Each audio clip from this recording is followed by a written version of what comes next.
कक्षा 9वीं की student finally आपके यहाँ विज्ञान का 13वीं परीक्षा पेपर लेके आ चुके हैं। और साथ ही स्टूडेंट आपको बता दें कि आपके इसमें कोई गैप भी नहीं है, तो आपको इस पेपर को अच्छे से याद कर लेना। साथ ही आप यहाँ पर इस पेपर को अच्छे से याद कर लेते हैं तो आपके 75 नंबर आने वाले। आप यहाँ पर देख लीजिए 13वीं परीक्षा 2023-24 कक्षा 9वीं विषय विज्ञान।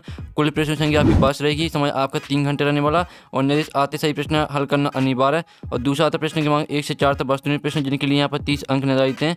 और तीसरा आता प्रश्न की मांग 5 से 16 तक, प्रत्येक प्रश्न 2 अंक का, सदस्य सीमा आपकी 30 शब्द है।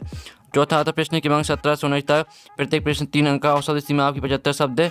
5वां निर्देश आता है तो 5वां निर्देश पढ़ लीजिए। साथ ही वीडियो को लाइक और चैनल को सब्सक्राइब कर लीजिए, क्योंकि यहाँ पर पेपर लाने में बहुत ज़्यादा मेहनत लगती है। तो वीडियो को लाइक और चैनल को सब्सक्राइब कर लीजिए। चलिए जो आपके यहाँ विज्ञान पेपर वो देख लेते हैं। तो आपको यहाँ पर जूम करके दिखाते हैं जिससे आप यहाँ पर अच्छे देख पाएंगे। तो आप यहाँ पर देख लीजिए, सही विकल्प चुन के लिए आपके 8 नंबर के आते हैं। तो आपको यहाँ पर ध्यान से देखना। पहले आता है पदार्थ की कितनी अवस्थाएं होती हैं। तो आपका आता है 2, बाता 3 और साथ 9, दाता 7। तो पदार्थ की कितनी अवस्थाएं होती हैं, तो इसका आंसर आपका बा हो जाएगा 3। ठीक है।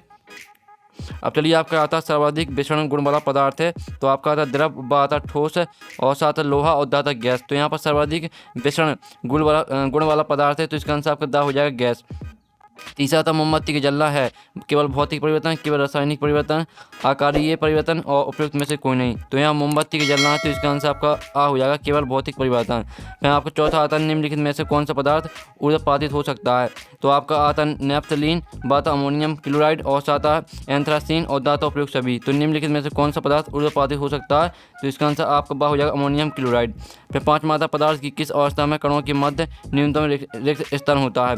तो इसका आंसर आपका आ हो जाएगा ठोस। फिर 6वां आता जिस न्यूनतम ताप पर ठोस प्रकार का द्रव बन जाता है वह इसका कहलाता है। तो इसका आंसर आपका 6वें का बा हो जाएगा गलनांक। ठीक है। अब आपका यहाँ पर आता 7वां किसी उपग्रह पर भारी इंधन का कारण है। तो आपका द्रव्यमान केंद्र, बाता शून्य गुरुत्व और साथ उपग्रह की सतह द्वारा शून्य प्रतिक्रिया बल और दाता इसमें इनमें से कोई नहीं। तो किसी उपग्रह पर भारी इंधन का कारण, तो इसका आंसर आपका सा हो जाएगा उपग्रह की सतह द्वारा शून्य प्रतिक्रिया बल। फिर स्टूडेंट आपका 8वां आता मोमबत्ती का जलना है। ठीक है। तो इसके आपके यहाँ पर ऑप्शन आते हैं। आप यहाँ पर देख लीजिए केवल भौतिक परिवर्तन और बाता केवल रासायनिक परिवर्तन और साथ आकारीय परिवर्तन और दाता उपयुक्त में से कोई नहीं। तो इसका आंसर आपका आ हो जाएगा केवल भौतिक परिवर्तन। ठीक है। इस तरह से आपके यहाँ पर 8 नंबर के जो सही विकल्प हैं वो कंप्लीट हो जाते हैं। अब आते हैं आपके रेगिस्तान की पूर्ति कीजिए। आपके 7 नंबर के यहाँ पर आते हैं रेगिस्तान। तो पहला आता है जीवन की मूलभूत इकाई ढूंढो होती है। तो पहले का आंसर रहेगा आपका कोशिका। ठीक है। पहले जो यहाँ पर देख लीजिए जीवन की मूलभूत इकाई कोशिकाएं होती हैं। ठीक है। पहले में आपका आ जाएगा कोशिकाएं। आप यहाँ पर देख लीजिए पहले कोशिकाएं आ जाएंगी। फिर दूसरा आता पादपों में जल का संवहन डोनट उदक द्वारा होता है। तो पादपों में यहाँ पर जल का संवहन होता है जाइलम द्वारा। ठीक है। दूसरे का आंसर आपका यहाँ पर जाइलम हो जाएगा। फिर तीसरा आपका आता है पौधों की पत्तियों में पाए जाने वाले छिद्र जिनसे गैसों का आदान प्रदान होता है डोनट कहलाते हैं। तो आपका यहाँ पर तीसरे में रहेगा, यहाँ पर देख लीजिए रंध्र। ठीक है। तीसरे का आंसर आपका रंध्र हो जाएगा। फिर आपका चौथा आता है अनिच्छिक पेशियों को डोनट पेशी भी कहते हैं। तो अनिच्छिक पेशियों को अंतरंग, ठीक है, अंतरंग पेशी भी कहते हैं। तो आपका चौथे का आंसर रहेगा अंतरंग। ठीक है। अंतरंग पेशियाँ। तो आपका यहाँ पर आता है प्रति इकाई समय वेग में होने वाला परिवर्तन कहलाता है। तो 5वें का आंसर आपका रहेगा त्वरण। ठीक है। 5वें का आंसर आपका त्वरण हो जाएगा। फिर आपका 6वां आता है तंत्र का ऊतक की कार्यात्मक इकाई डोनट होती है। तो 6वें का आंसर आपका रहेगा यहाँ पर देख लीजिए द्रव्यमान। ठीक है। द्रव्यमान आपका हो जाएगा 6वें का आंसर। फिर आपका आता है 7वां समसूत्री विभाजन दोनों कोशिकाओं में होता है। तो यहाँ पर समसूत्री विभाजन होता है। ठीक है। आपको यहाँ पर देख लीजिए समसूत्री विभाजन दोनों कोशिकाओं में होता है। तो इसका आंसर आपको यहाँ पर, ठीक है, इसका आंसर आपको खुद करना है। तो आप फिर से यहाँ पर देख लीजिए जीवन की मूलभूत इकाई कोशिकाएं होती हैं। पादपों में जल का संवहन, ठीक है, जाइलम ऊतक द्वारा होता है। और पौधों की पत्तियों में पाए जाने वाले छिद्र जिनसे गैसों का आदान प्रदान होता है दोनों रंध्र कहलाते हैं। अनेक पेशियों को अंतरंग पेशी भी कहते हैं। प्रति इकाई समय में वेग में होने वाला परिवर्तन त्वरण कहलाता है। तंत्र का ऊतक की कार्यात्मक इकाई आपकी हो जाएगी। ठीक है। तंत्र का ऊतक की आपकी कार्यात्मक इकाई रहेगी यहाँ पर न्यूरॉन। ठीक है। तंत्र का ऊतक की कार्यात्मक इकाई आपकी न्यूरॉन होती है। और समसूत्री विभाजन दोनों कोशिकाओं में होता है, ये आपको बताना है। ठीक है। तो इसका आंसर आपको खुद कर लेना है। अब चलिए आपके आती हैं यहाँ पर सहयोगी बनाइए जो कि आपकी 8 नंबर की आती हैं। तो क्रम स्तंभ आ और स्तंभ में आपकी दी सहयोगी। पहले आती है बेग। तो बेग को आपको सामने ही मैच करना है, बिस्तर बटे में समय। और चाल दूसरी चाल को आपको सामने ही मैच कर दें, 2 बटे में समय। और जो तीसरे त्वरण को मैच करना आपको बेग में परिवर्तन बटे में लिया गया समय। और फिर आपका आता है गुरुत्वीय त्वरण। तो इसे मैच करना आपको स्वतंत्र रूप से गिरती वस्तु।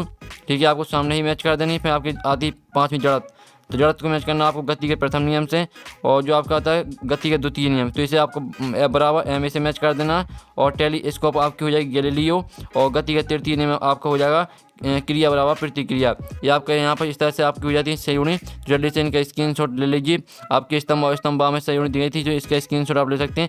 साथ ही हमने यहाँ पर नंबर भी लिख दिए कौन में आपकी कौन सी मैच करनी, तो आप यहाँ पर देख सकते हैं और स्क्रीनशॉट ले लीजिए। इस तरह से आपकी 8 नंबर की संयुनी कंप्लीट हो जाती हैं। अब आते हैं आपके एक साथ बात में उत्तर दीजिए। आपके 7 नंबर के आते हैं दाब का मात्रक क्या है, आपको बताना है। तो दाब का मात्रक आपका हो जाएगा पास्कल। ठीक है, पहले का आंसर आपका पास्कल हो जाएगा।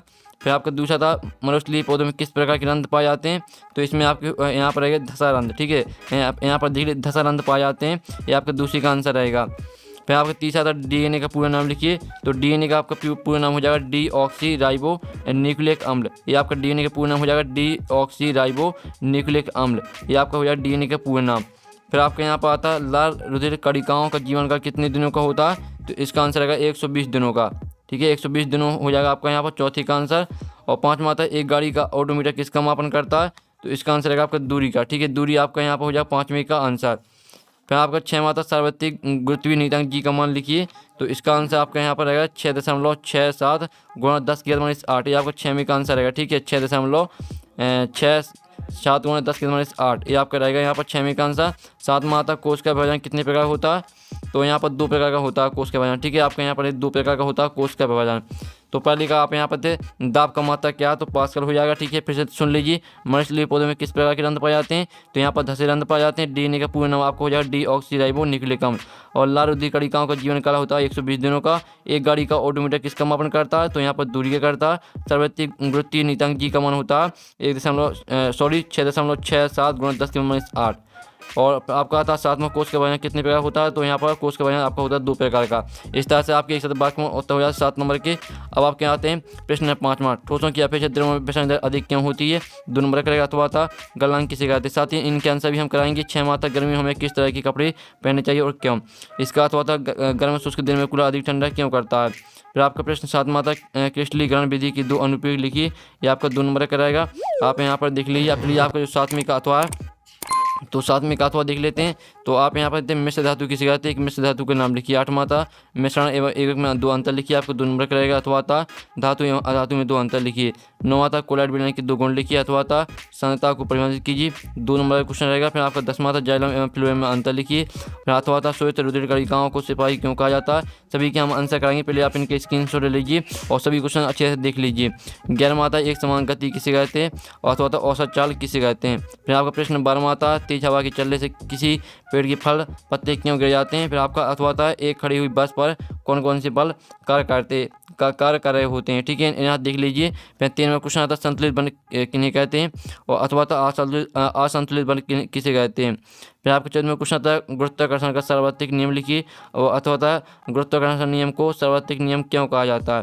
फिर आपका 15वां क्वेश्चन आता है विभज्य कोशिकाओं की 2 विशेषताएं लिखिए। अथवा था रक्त के 2 काल लिखिए। सभी के आंसर हम आपको कराएंगे, पहले आप इनके स्क्रीनशॉट ले लीजिए।